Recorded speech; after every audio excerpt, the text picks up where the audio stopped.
to the first episode of 2026 for two old psychologists talking about stuff. Hi, Ray. Hello, Rich. Happy 2026. And to you. Do you think is it too late for Happy New Year's for listeners? It may be a bit out of context. That's true. Okay. Well, we can perhaps just have it in spirit that we're wishing people well without wrapping it up in those words. Yeah. So, incredibly, it's a year since we last were part of Podcastathon. So here we are again, Podcastathon 2026. So this is about convincing as many hosts as possible to dedicate one episode of their show to a charity of their choice, and then to release these episodes simultaneously in a coordinated effort mid-March 2026 and create a huge international wave of inspiring audio content. The objective here is just to raise awareness for a huge number of charities worldwide. So nothing beyond that, just awareness. So Ray, you chose last time, so it's my turn. So charity that we're going to use this episode to raise awareness of is Level Water. And so what Level Water do is they give children with disabilities the opportunity to learn to swim through kind of physical development to the social and emotional developmental issues like, confidence, for example. Swimming's a really great vehicle to change their lives for the better. And to make that happen and create sort of impact that lasts in the longer term, what Level Water do is work with a whole bunch of different organisations. So people like teachers, families, fundraisers, swimming pools, supporters, governing bodies, and of course children with disabilities. And it's kind of industry-wide initiative to just try and promote opportunities for children with disabilities to learn to swim. Why this is important to me, I suppose. I don't know whether I've ever mentioned this on the podcast before, but my younger brother has a disability that he's had from birth. So I guess I've always been aware of the fact that certain people in society needed more help than I needed. And so the idea of doing things to promote opportunities for children with disabilities to live as normal a life as possible always feels important. And the other slightly weird thing is that I only learnt to swim when I was an adult, strangely, because I grew up on an island. It's one of the weird things about being on an island. People don't go in the water. I would say that I've gained a lot of confidence from learning to swim. So putting those two things together is why Level Water is the chosen charity today. What a great choice. And what great work they do. Yeah, absolutely. So it's been a while. We've had our traditional winter recess. So what's been going on in Ray's world? What have you noticed? Well, one thing that I've noticed in just the last few days has been my news feeds have given me the shocking piece of information that current Wunderkind actor Timothée Chalamet, I'm not quite sure how to pronounce his name, and this was the headline, the shine has come off him because he said something disparaging about opera and ballet. And that was quite an interesting sort of headline for me for several reasons. The fact that some people aren't that keen on opera and ballet, not a surprise to me, doesn't trouble me in the least. Different people like different things. Not a huge ballet fan myself. Do like an opera every now and again. The fact that particularly a younger person never will be into those things or hasn't yet got why opera might be a good thing in your life. Again, not a surprise. The bit that interests me is this kind of thing, and we may have touched on it when we talked about being a fan of things, is this idea that because we approve or enjoy a thing a person does, in this case, acting, he's been lead in a couple of films I've really liked, that somehow he also has to have opinions that we agree with. And he has to not put a footstep wrong or not say something controversial or whatever, rather than just be, well, he's an actor whose acting I enjoy, but he also happens not to get this thing, which some people don't get.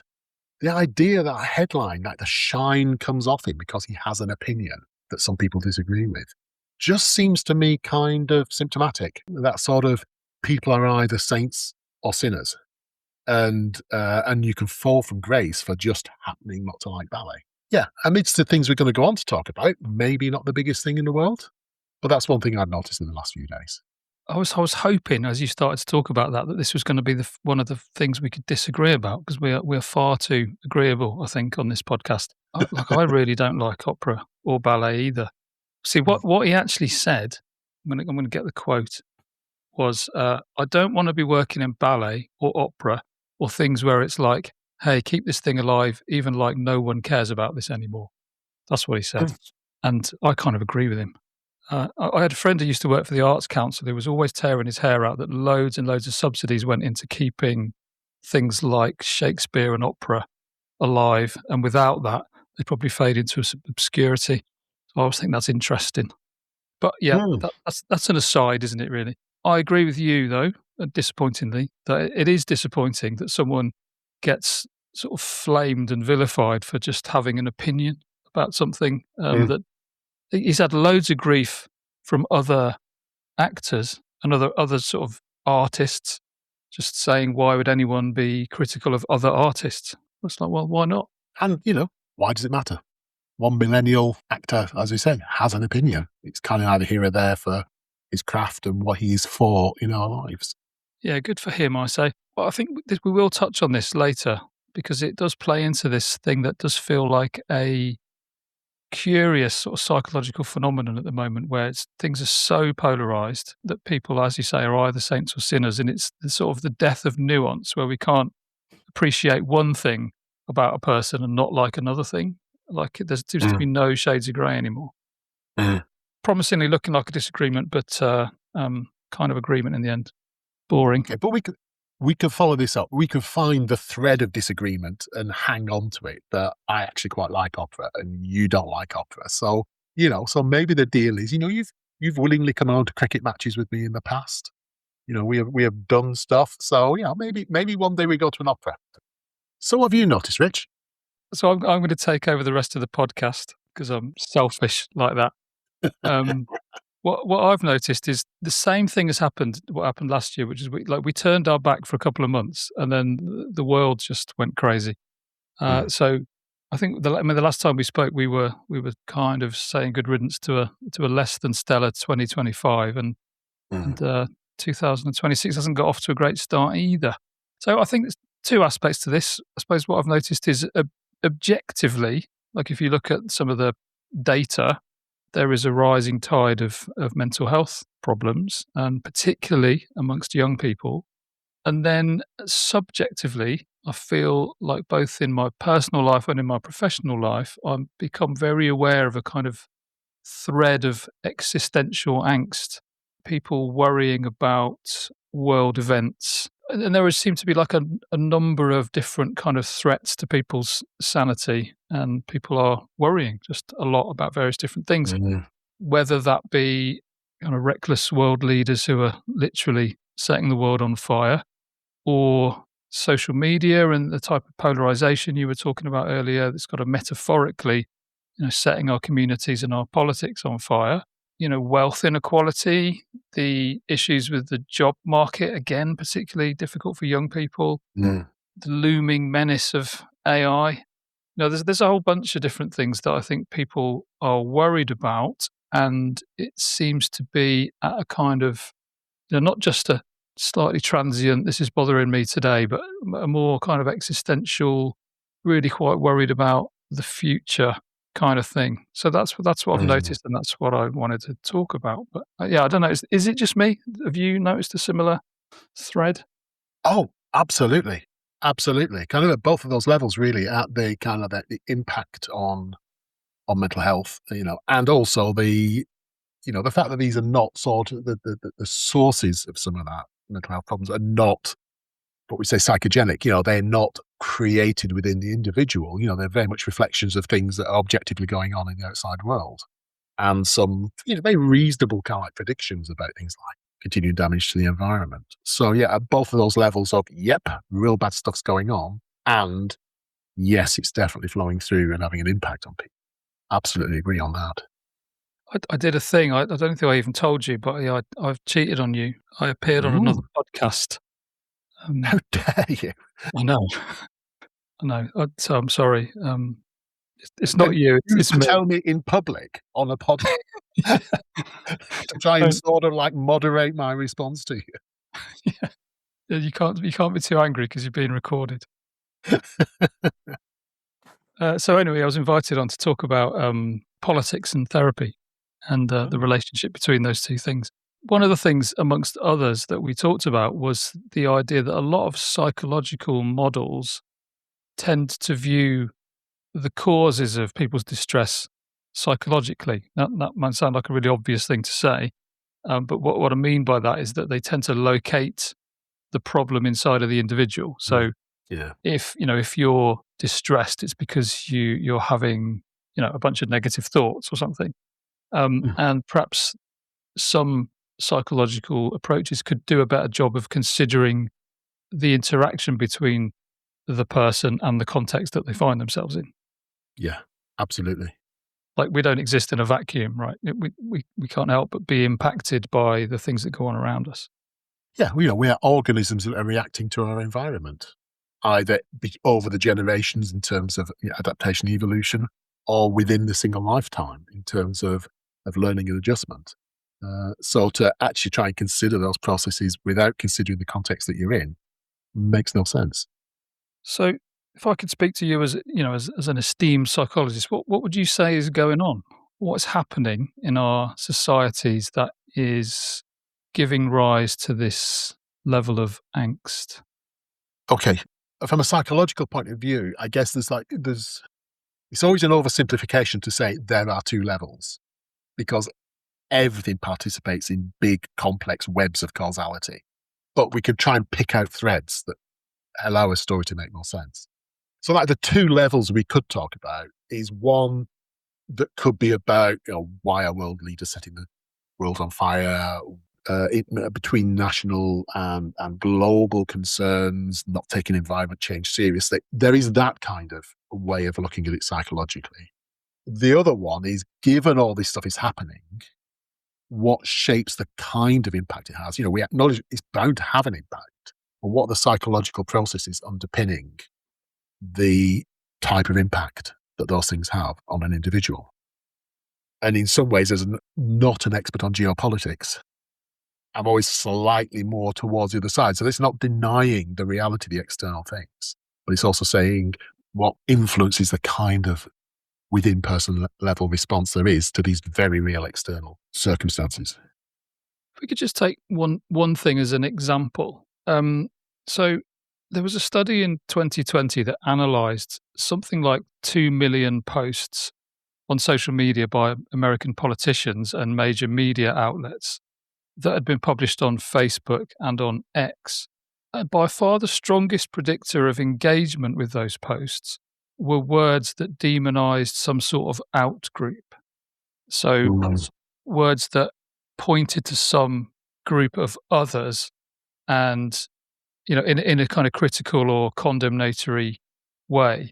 So there's something sort of interesting there about, like, there's something attractive or increasingly attractive about a kind of us and them mentality. I mean, that Yeah. must appeal to something kind of deep down within us that's probably always been there, but it's just amplified in this new arena. Yeah. I think one of the things that we don't talk about enough, or I don't hear talked about enough, is that amidst the stuff we might be going on to talk about, which is the kind of how horrible it can be to see awful things that are going on in the world, reflected often through media. But it's also what we call the appetitive function. It's the fact that there is something in doing this that people take. Pleasure's almost the wrong word, but they get something out of. I think there really is a sort of a motivating force in moral outrage. People find it very rewarding. And one of the places I kind of noticed that is sort of moving from one social media environment, which had become really toxic, to another, which was felt more benign, was how often people were saying, look back over there at X, it was, Twitter as was. Look what these horrible people are saying. Look what this fool is now doing. There seems to be, it's not just somebody shouting at you for being wrong. There seems to be a real kind of reinforcement in seeing somebody do things that you disapprove of and feeling, I would argue, kind of a sort of righteous anger and outrage. I think we don't take sufficient account of how motivating outrage can be. And I think there are real problem consequences from that. And we're seeing them at the moment. Well, that brings me nicely to another study where this is a 2023, where scientists use an eye tracking device and they showed people social media content. and on average, people's eyes dwelt on their screen longer when the language was very angry and very emotive. Right. So again, there seems to be something. I think I read something similar about YouTube, that the kind of top three words are like destroys and annihilates and something else awful. Yeah. So again, that would kind of back up what you're saying, that there is something strangely appealing about outrage, and it feels like, it always used to be that like sex sells or violence sells. It feels like outrage sells now. It's become the new kind of clickbait. It's the thing that you guarantee you to develop an audience, maintain an audience, the more kind of Yes. angry and extreme you are on your position. Yeah. I think it reinforced, and I think it piggybacks on some probably quite pro-social, constructive things like belonging and moral values. Think of having moral values, and I think of belonging as being broadly quite constructive processes, quite constructive influences. And yet, of course, this, by sort of agreeing that that person's behavior and words are awful and beyond the pale, that reinforces I belong here with all of us who disagree with it. And isn't it awful that? Even if the sort of the topic about isn't it awful that this person is discriminating against others, loads of people would say, yeah, that's an absolutely fair point. But in the moment of engaging with content, I think there is this other kind of force that's part of what jacks it all up and makes us more likely to seek stuff and more condemnatory comment, which then gets more likes, which then reinforces that behavior. I think you've talked about it before as like capture almost. Yeah, being radicalized by your own audience. Yeah, there you go. There's another thing that I was reading about the other day, which was termed affective polarization. So affective as in emotion, which was just like the process of actively disapproving of people on the other side of an argument. So it's not just, isn't that thing awful that they did, but aren't they awful? Which kind of brings us back to Timothy Chalamet, right? Like he's said something that I don't like, so he's a terrible person now. Now, yeah. Yesterday he was fine. Now he's terrible. Yeah. Yeah. And there's a lot of this with kind of cancel culture, isn't there? There's like retrospectively judging people in the past against standards that we hold now, and then saying, well, you can't read that author anymore because he once said this thing, or you can't listen to that music because that person had some unsavory personality characteristic or some behavior that we now know about, that somehow all, like the whole body of work has to be dismissed. We're not allowed to be seen to be associating ourselves with someone who held this view. That seems a curious thing, like kind of cancelling people in the past based on the standards that we have now. It can get you most cancelled by people from both ends of the spectrum. The least acceptable statement one can often make is, well, actually, it's quite complicated because, in these very polarized arguments, each end of the spectrum actually will assert it's actually very simple. It's just human rights. And to say it's complicated is to transgress this set of human rights. And the other side is saying exactly the same in the other way. So sometimes it is complicated and it is nuanced. And in the words of the kind of model we're in, it depends on context. And so without kind of diving into it, another thing we could have noticed in the last couple of weeks is a horrible, horrible situation that rose up at an awards ceremony where we had somebody with Tourette's had very little control of their language, utter a racial slur, which was very upsetting to some of the other people there. And that then became a big argument about who was most in the wrong.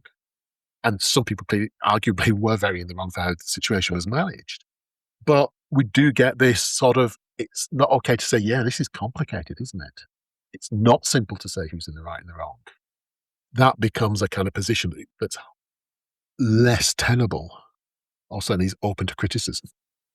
Yeah, the lack of compassion shown to him, I thought, was really deplorable. But, I'm sitting here thinking now that us making a podcast is like some kind of really extraordinary act of courage, because at some point in the future, someone will dig through this and there'll be something. I can't believe those two. They supported Timothy Chalamet. and like Timothy Chalamet, he will go on to do something horrendous, right? And then we'll Yeah. be the people that like Timothy Chalamet, Yeah. and that'll be us. The Yeah. career's over. Well, yeah, and I mean, seriously, sort of 6 months no, I don't think I would ever have said said 6 months ago, "Oh, Prince Andrew is actually a pretty sound guy." But, one could imagine having said, "Oh, person X actually seems fairly sound," completely unaware that there's other aspects to their behavior.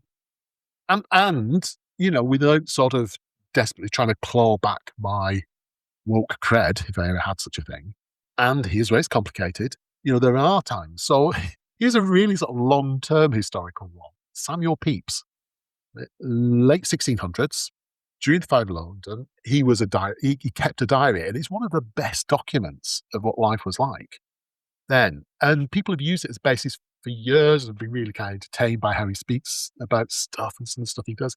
But then the stuff within there and stuff that arises from other places that suggest, perhaps not atypically from a wealthier man in his situation, he was pretty exploitative towards women and people in serving positions around him and did things that are utterly unacceptable now.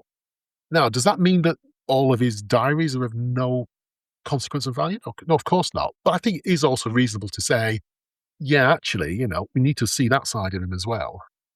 And we have to learn from that side existed, rather than say either, no, he was fine, how dare you criticise him, like people will say of, say, Winston Churchill, how dare you criticise him. Or on the other side, say, oh, don't look at that. It's evil. He was such a bad person, we shouldn't platform him anymore. To say in the middle, well, yeah, it's probably a bit of both. Again, is the tricky, but I would argue the more workable response. It's the death of nuance, isn't it? Like the idea that he might have been a flawed individual with some talents and some undesirable qualities. Like Yeah. isn't that all of us? Yeah, absolutely. This article I was reading that talked about affective polarization, but also talked about this idea of complexity phobia, which is this aversion to recognizing incontrovertible evidence and facts if they challenge a view that you hold that's more comfortable and and comforting. So it's like I cannot deal with, or I refuse to look at or countenance anything that counteracts the view I already hold. I guess we would perhaps think of that in terms of perhaps an older psychological phenomenon known as confirmation bias. Like I'm only interested in information that confirms the view that I already have. Yeah, absolutely. Which is, part of, another older psychological term, cognitive dissonance, which is that humans find it incredibly uncomfortable often to be holding two sets of information that don't fit with each other, particularly if one of those is, as you say, highly valued and is part of a coherent structure of your worldview. Then how do we then deal with something that doesn't fit that? And there's a variety of ways, but one of the commonest ones is to find a way of dismissing, discounting the other things so that your worldview doesn't get challenged, and selectively pay attention to the things that do fit it and dismiss the things that don't. One of the places that's particularly prone to that is ideology. If we think of ideology as kind of a belief about how the world works with lots of rules attached to how it should be, then what I think we do sometimes see is it's easier to retrench into what is ideologically pure or correct when meeting complexity and saying, well, no, it should just be this way. Whether ideology is a political ideology, a religious ideology, a kind of a social justice ideology. Yeah, this is a cliche. Although when I first ever heard it, it really resonated with me, and it was about dogmatic ideology. So the little phrase was, I'd rather have questions that can't be answered than answers that can't be questioned. Yes. And I thought, that kind of describes me. I'd much rather have sort of mystery and wonder than be told, no, it's like this. This is how it is. And you can't question that. But maybe I'm in a minority. So let's just sort of accept that there is a bunch of stuff going on in the world, a lot of things very overt and obvious, some things that are kind of bubbling under and look like they might be posing threats to the future. How are we going to make sense of this from a kind of acceptance and commitment therapy, contextual behavioral science perspective. Maybe this relates back to your comment about two levels, but I wanted to pose the question to you and ask you to kind of respond. Do you think the threat is genuinely out there, or is the threat inside our head, or both? I mean, I guess the dully predictable thing is it has to be both. Because if the threat was out there but we were unaware of it, then we wouldn't be acting the way we are. It could be that it was entirely within the head and there was no threat out there. I don't think that's what the evidence would suggest of the world we're in. I think, some of the things that everybody's talking about are fairly clearly going on. So, yeah, in that sense, it is both. From a psychological science point of view, unless we're going down the line of why do people start wars? Why do people neglect ecological risk? If we're talking about the population's reaction to the fact that these things are happening, then I think there are some very clear psychological processes that intensify the psychological response, even if some degree of psychological response is completely predictable. And in fact, if there was none, I'd be kind of worried. If this stuff was going on and everybody was la, la, la, everything's wonderful, I'd be wondering I'd be more worried about their psychological state actually than if they're saying, oh, it's a bit scary, isn't it? We do seem to have a bit of a kind of, I don't know whether you'd call it psychological or biological, but some kind of wiring that leads us to attend to threat. Absolutely. Perhaps more readily than we attend to things that aren't threatening, because attending to threat is good for your survival, right? I think we may have said this before on the podcast, but there was that great quote from Ruby Wax that your brain's designed to keep you alive. It doesn't give a shit about your happiness. Yeah. And for our ancestors, the kind of the bunny on the savannah, missing one flower that you could eat or missing one mating opportunity is of much less significance than missing one fox that's heading straight towards you. So actually the increased attention paid to threat over reward opportunities does make a survival sense. Of course, these are what sometimes called, after Kipling, just so stories. We can't know. There is no way of proving whether that is why we are the way we are, but it's certainly a coherent story. So we have a kind of inbuilt tendency to get what the ACT therapists tend to call fused. So it's like our thoughts are like Velcro, right? They kind of stick to us.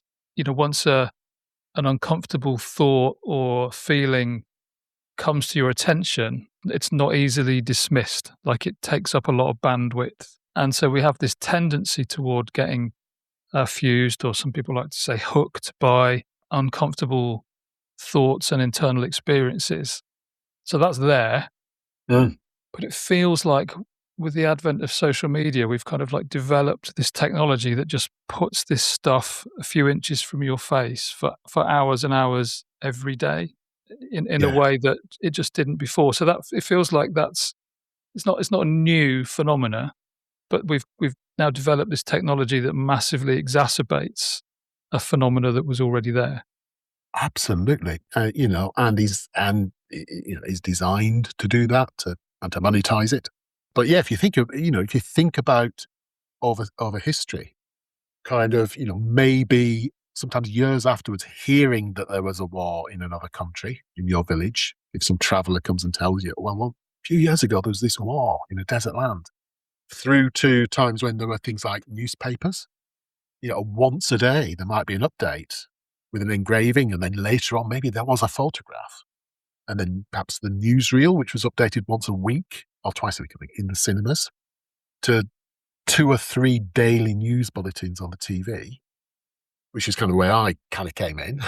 And then 24-hour news, which was an entirely new thing, which meant that any time you look in, there's stuff, and then there's a real hunger for new material, particularly new images.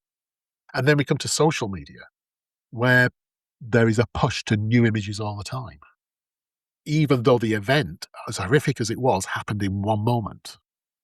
Yeah, there was a study of how many times after 9/11 the average American television viewer watched the planes hitting the skyscrapers.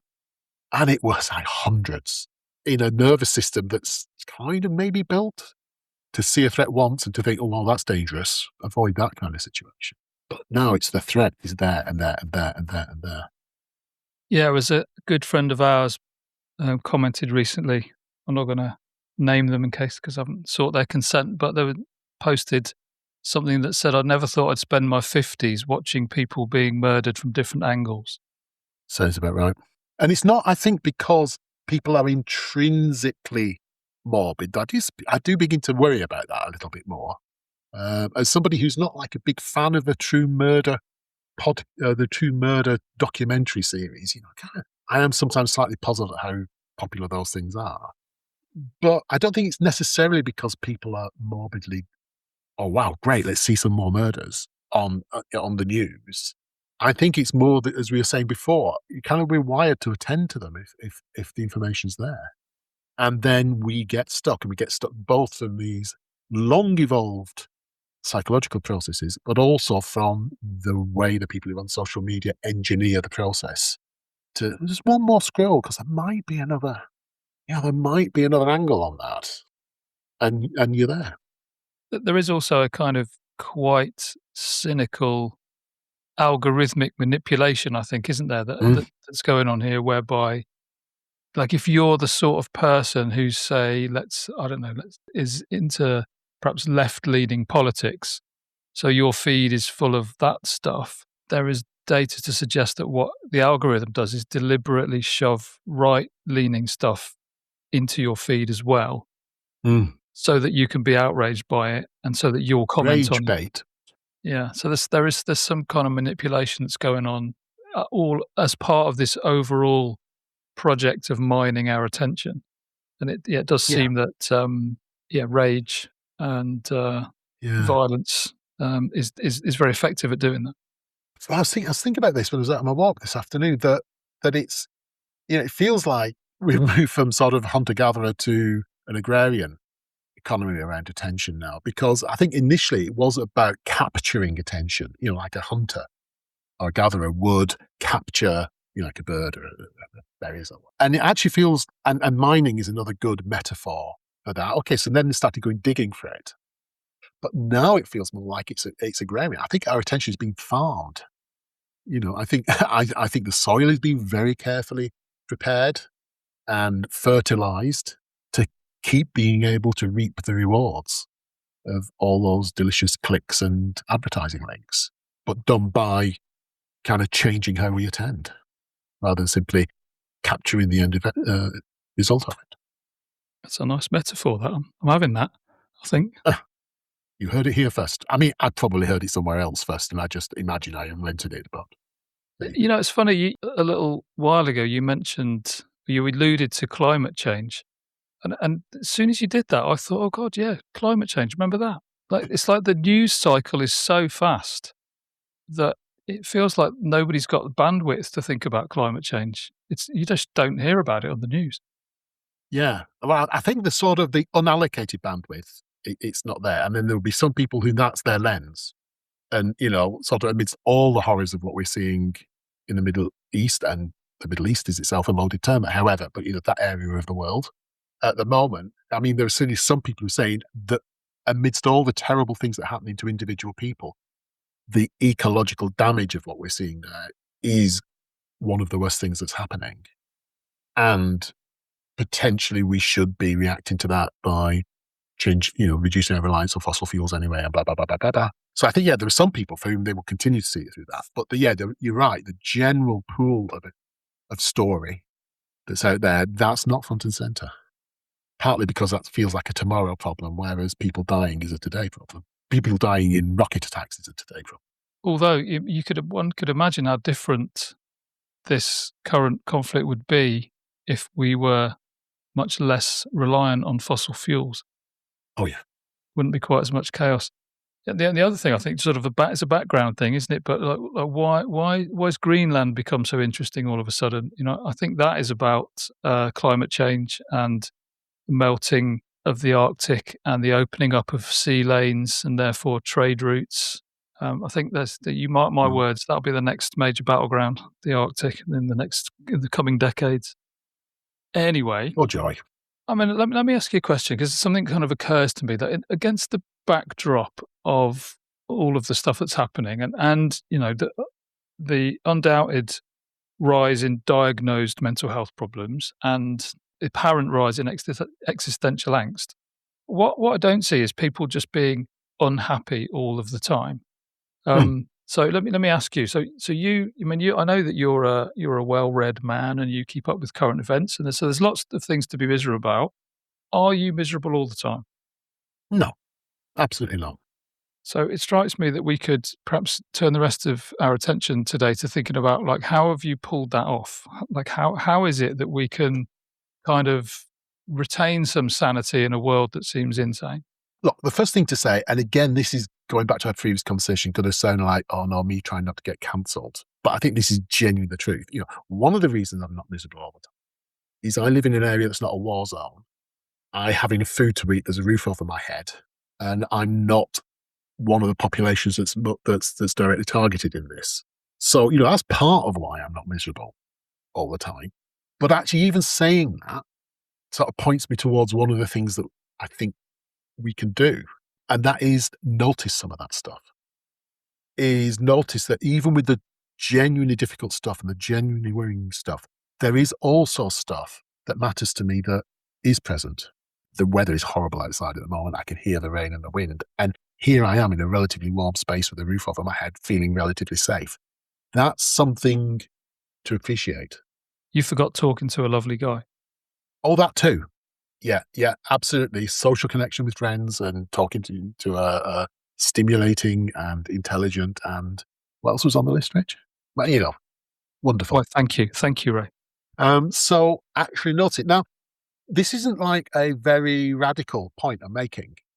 This kind of like noticing the stuff that you have got that if and when it goes, you'll really, really miss. One of the big kind of growths it doesn't come from a particular sort of like science-based therapy movement, but one of the things in the general well-being sphere that I think is pretty good actually has been this growth in the concept of gratitude and people gratitude journaling and noticing things. Now, one of my reasons I was initially kind of viscerally slightly against it is I think I have a bit of a reaction to the word gratitude because gratitude feels like I'm thanking a person. And some of this comes from a religious sphere and might be thanking God. And if that's your worldview, then I'm sure that works really, really well. But I think perhaps if we just tweak the word gratitude to appreciating and taking some time to, in the midst of the awfulness, appreciate, I have this and this matters to me and I have this. And even though we talk about big geopolitical things, in kind of my work with people adjusting to serious illness or grief or loss, sometimes that, and I do have this thing, which matters to me, doesn't discount all the other awfulness, but it does also put us in contact with something that matters to us, something we value, that is present today. I think that's one of the things that stopped it being like globally bleak. It does strike me there's quite a significant role that luck plays in that because, I think like we both had the good fortune to be born as, white males in an open democratic society in the 20th century. Yeah.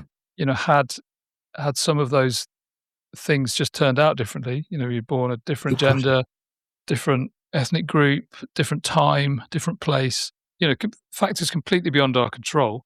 A lot of the things that you would have to appreciate, the range of things that would be there to appreciate might not be the same. And I guess that was the point you were making at the start, wasn't it? Yeah, it wouldn't be the same. However, when you talk to people who, and when you read some of the sort of first person accounts of people who've been through really difficult times, one of the things that we get is amidst the awfulness is finding that smallest thing. At the end of Solzhenitsyn's book, One Day in the Life of Ivan Denisovich, but a man who's in a sort of a gulag, a prison camp. And towards the end, in his watery gruel, which is his watery broth, which is his only food for the day, there's a little bit of some nondescript meat in.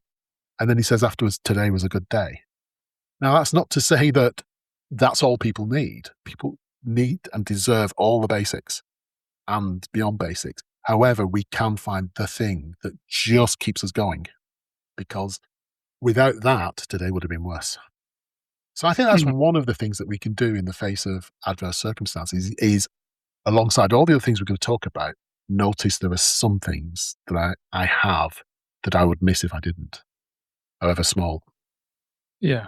my kind of idea along these lines was it's kind of similar. I don't know if it's exactly the same, but it's something about trying to be present, like try to show up in the Mm. present moment and enjoy whatever it is that is here to be enjoyed.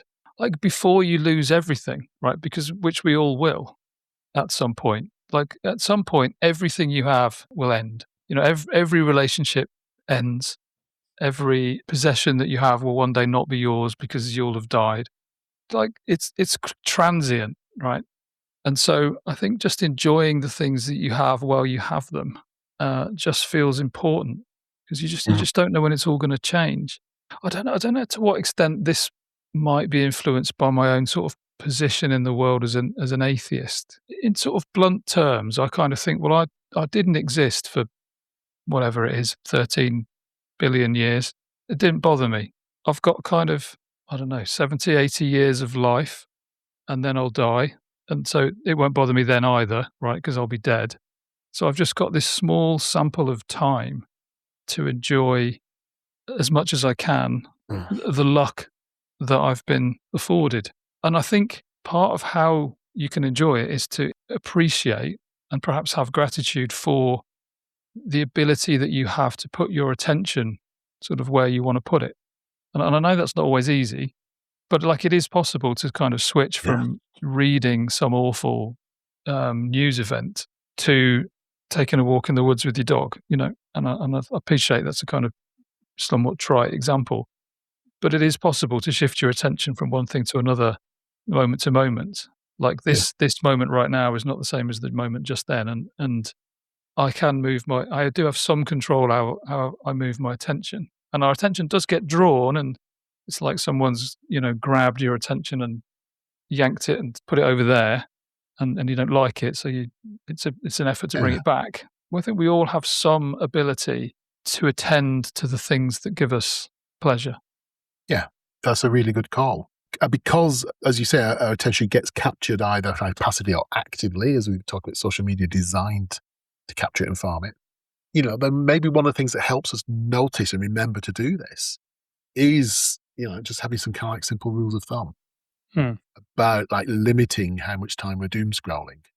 It's not to say never look at the news or whatever, because I think that probably for most people would unsettle them a bit. But it's like limit the amount of time. Another very concrete piece of advice I read from somebody recently was the research suggests that sort of images have a bigger traumatizing effect than words, even if the words are a clear description of an image, say of a bombing of a civilian site. So actually, one of the things to do is if you are trying to keep up with the news and things, try and do it like on a verbal basis, like read about it rather than something that's very picture dominant, and spend more time attending to the words than to the pictures within also not allowing yourself to do too much doom scrolling and not doing the last thing before bed. So just these little rules of thumb can genuinely make a difference in a world that seems to be going a bit mad at the moment. Mm. One of the things that I think's a big life hack that made a difference to me, that it's like made such a difference that I couldn't believe I hadn't thought of it before, was just turning off all the notifications on my phone. So Mm. the only things I keep are phone calls and text messages because I kind of assume that they're more than likely going to be for people who I want to connect to. So Um, that's why you never answer my WhatsApps. that's right, yeah. So everything else is off, and what that means is I can choose, right? When I have to physically open up Mm. a news app or I have to physically open up Facebook or whatever. Like I make that decision, Yeah. as opposed to my phone making that decision for me, Nice. and that has been revolutionary. So I can Oh, recommend that. brilliant. Yeah, that's a good one. So we sort of covered awareness, and that's sort of like one of the three pillars of the ACT model. What about openness? Is there anything about openness to experience that you'd point to as being a useful kind of skill to help us cope with this crazy world we live in? Well, I'd say sort of building on the conversation we've had this evening is an awareness of, oh, like this is what a mind does. And again, not saying all of the problem is my mind, because the world is quite a problem at the moment. However, this is how a mind reacts to it. So when we find ourselves do manage to catch that we've been worrying about this thing for a while, it's being able to say, oh, I see what I'm doing. Yeah, I know. There's my mind going looking for the threat. And maybe even, well, thanks, mind, for trying to keep me safe. However, another hour of doom scrolling, not in my best interests. So I guess we call it kind of diffusion. So rather than just being stuck to the thought and the story as a present reality in front of us and around us, we're just stepping back and thinking, oh, look, I'm reading a story and I'm worrying again. It's not that it's about nothing. However, is another hour of this going to move me towards what I want? Probably not. So let's just notice that's what's here. And that's a big, long explanation. But in the moment, it can be as simple as doing it again. All right, I'm going to give you a silly example to work with, but in the woods where I walk my dog, like back in January, there was the big storm Dara, knocked a load of trees down. So on the route that I walk, I have to walk over this tree. And I'd say probably walk over this tree every day. I'd say probably 3 or 4 times since January, the dog's lead has got caught on this little stub of a branch from this tree that I have to walk over. And yesterday, I walked over the tree and the lead got caught, and out of my mouth came the words, "every fucking time." Right, I apologise for swearing there, but it wasn't me, right? It was my mind. Right, so what's that about? What can I do about it? Because it's not every time. It's literally probably happened 2 or 3 times. What's going on there, and what can I do to help myself when my mind is sort of giving me a really doomy version of something that's just happened? Well, I guess a part of it is you've noticed it.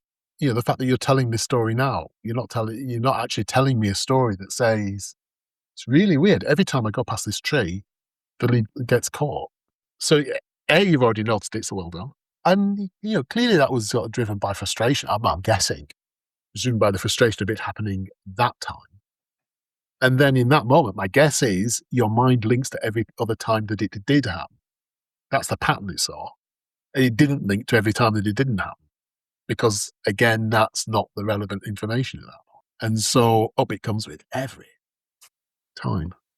I think it's really nicely illustrative of the bias toward threat that we were talking about earlier, because on the times that I walk over that log and the lead doesn't get caught, my mind doesn't go, "Oh, amazing." That it never happens, and here it Another is, never smooth happening transition. again. Another smooth transition. Awesome. Yeah, that doesn't happen, right? So yeah, I suppose yeah. So noticing it and recognizing that it's not something I had any control over. Quick reference back to the free will episode if you never listened to that. But maybe if I do have any control, it's in my response to it. So I can't control the fact I've had that thought, but I can perhaps control the way I then respond. And actually thinking about this, how I responded was I laughed out loud then because I Yeah. sort of recognised that's ridiculous.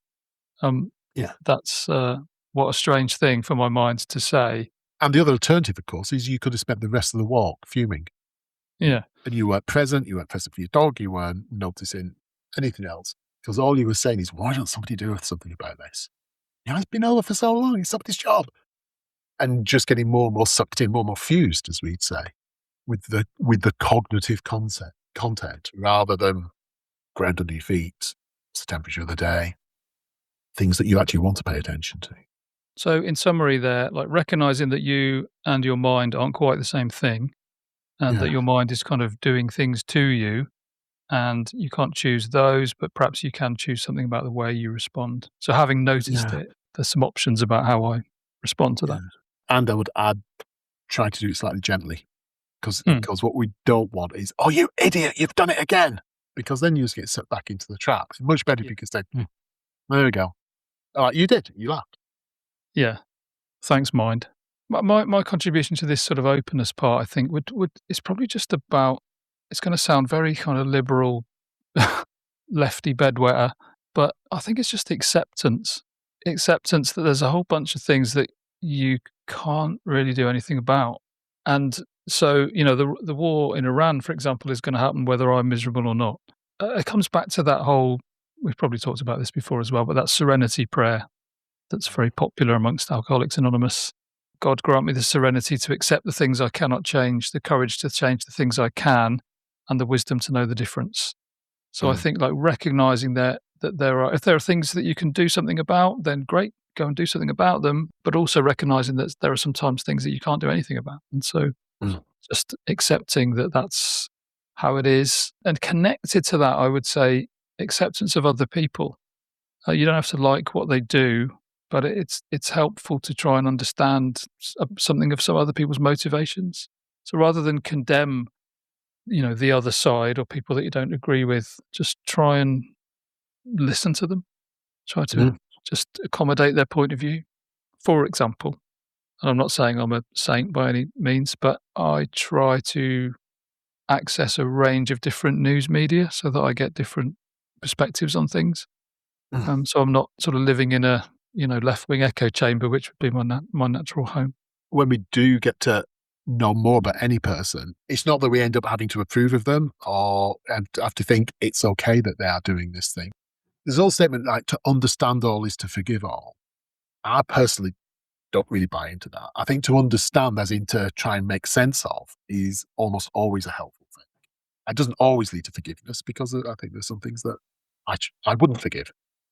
However, I think the enterprise of how did they get to this point? And however warped I think it is, what's their logic behind why they're doing this at this moment? And I may horrendously disapprove of what they're doing. It's still worthwhile, rather than just saying they're doing a bad thing because they're bad. Doesn't get you very far. They're doing a bad thing because they're under the impression that this is true, or they have this delusional belief system about the world, or they believe that only they matter and people of a different skin colour don't matter, whatever. We don't have to approve of it, but knowing it is pretty important in trying to make sense of this world. Yeah, it's not an excuse, but it is an explanation. Yeah, that was a much pithier way of saying it, actually. Well done. Oh, thank you. So last thing then is about the last sort of pillar is about being active or being engaged. So it's useful to develop some awareness of your internal world, useful to open up to your experience, make some room for discomfort, and all of that has to be in the service of something useful. So this idea of the last pillar being about activity or engagement, what are we actually going to do?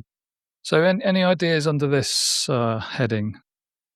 Well, one of the things we often talk about under this is the idea of values, is the idea of what is important to us, what way we want to be in the world, what we see as being important. And even before we get onto the what am I going to do next bit of engaged, I think it's really helpful to remind ourselves when we are feeling horrified at what we see in the world or bleak about things, that part of that often speaks to our values. We hurt where it matters. And very often inside our pain, we'll find our values. So what I mean by that is when we see the latest horrific effects of bombing by this side on this group of people, and we feel sad or we feel outrage, it's also noticing I only feel those things because of the things that matter to me, and that I hold values as saying we shouldn't treat people this way. So it's noticing that some of our emotional reaction is a response to awful things going on in the outside world, but it's an interaction between that and the fact that we hold things dear within ourselves.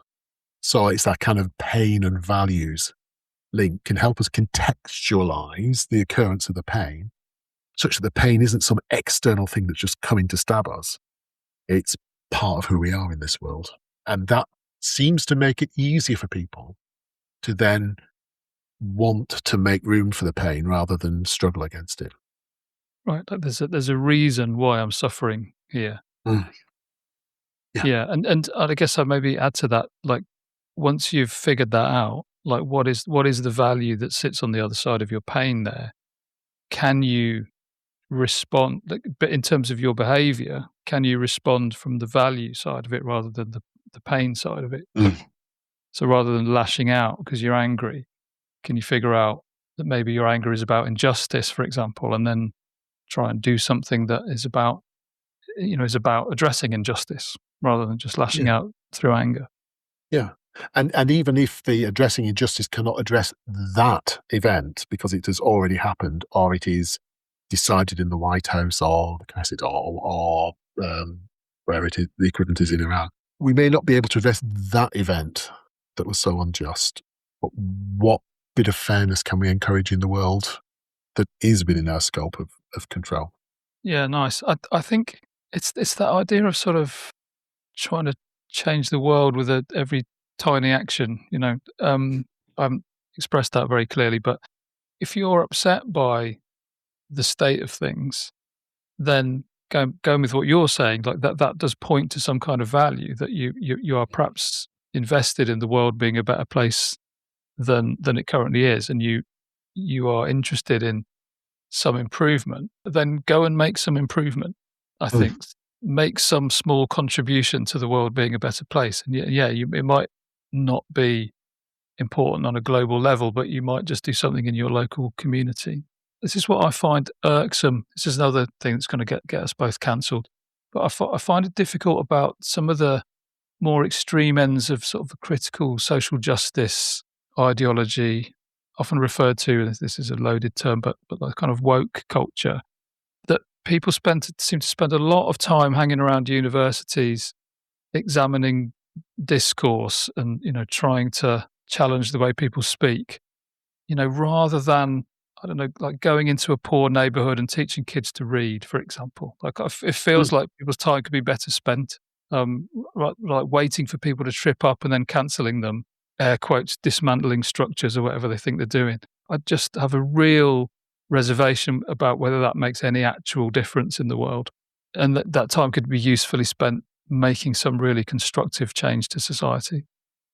Yeah, absolutely. And if you target the kind of, I mean, it's not always easy to find the opportunities, but if you have the opportunity to target the change to the thing that you value, it'll be the change that you want to see. So if there is something about injustice and discrimination between populations, well, doing something that's like an active support of a charity that supports refugees, say, may be a more effective action than getting very hooked on whether we're using exactly the right word for this. That's us cancelled. But, it saves the effort of doing more podcasts. Okay, that was a useful discussion. Yeah, I hope we haven't come across as being too kind of righteous. I mean, there's an example, I suppose. I'm worrying about No. whether we're just coming across as two people with all sorts of yet another bunch of tired self-help ideas. And why am I worrying about that? I guess because I do have a genuine desire to be helpful to people, and Yeah. I worry that I'm not being helpful enough. I guess. Okay. So that speaks to your values. And, we both have, there's loads of things we've not done in our lives that, forms of help in the world that our careers have not been about. And some of the stuff it has been about is, even if it's not like the big scale geopolitical stuff we're talking about at the moment, people whose circumstances are really difficult and trying to help them get through today a bit better than they might otherwise have done. And the stuff we're talking about here is the stuff that not just where we found it useful, but we've got reasons for thinking lots of people find this useful, and lots of other stuff is equally useful in different ways, but this stuff is useful. So we're not just kind of like making this up on the back of a beer mat. I think all the things we said today, we've got reasonable individual level, group level sort of evidence that this kind of stuff can help people deal with adversity without for 1 second denying the reality of the adversity. Yeah, and if you caught us in the right moment, we could bore the trousers off you with lots of empirical studies as to why these ideas are useful. Mm. But this isn't the place for that. Okay, are you ready for your question? I mean, ready is quite a strong word, but I'm willing. Let's go and ask Ray, shall we?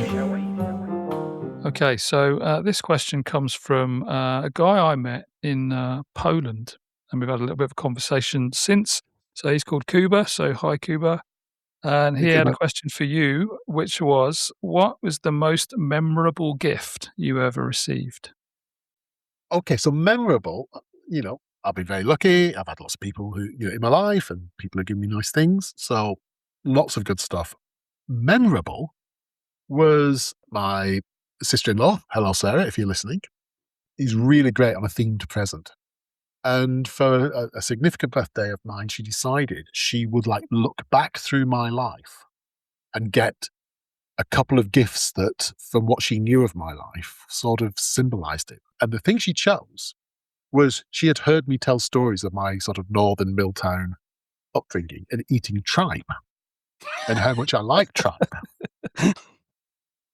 And particularly the premium gold level tripe is something called honeycomb tripe, which you wouldn't cook in a hot dish. You'd have it kind of cold.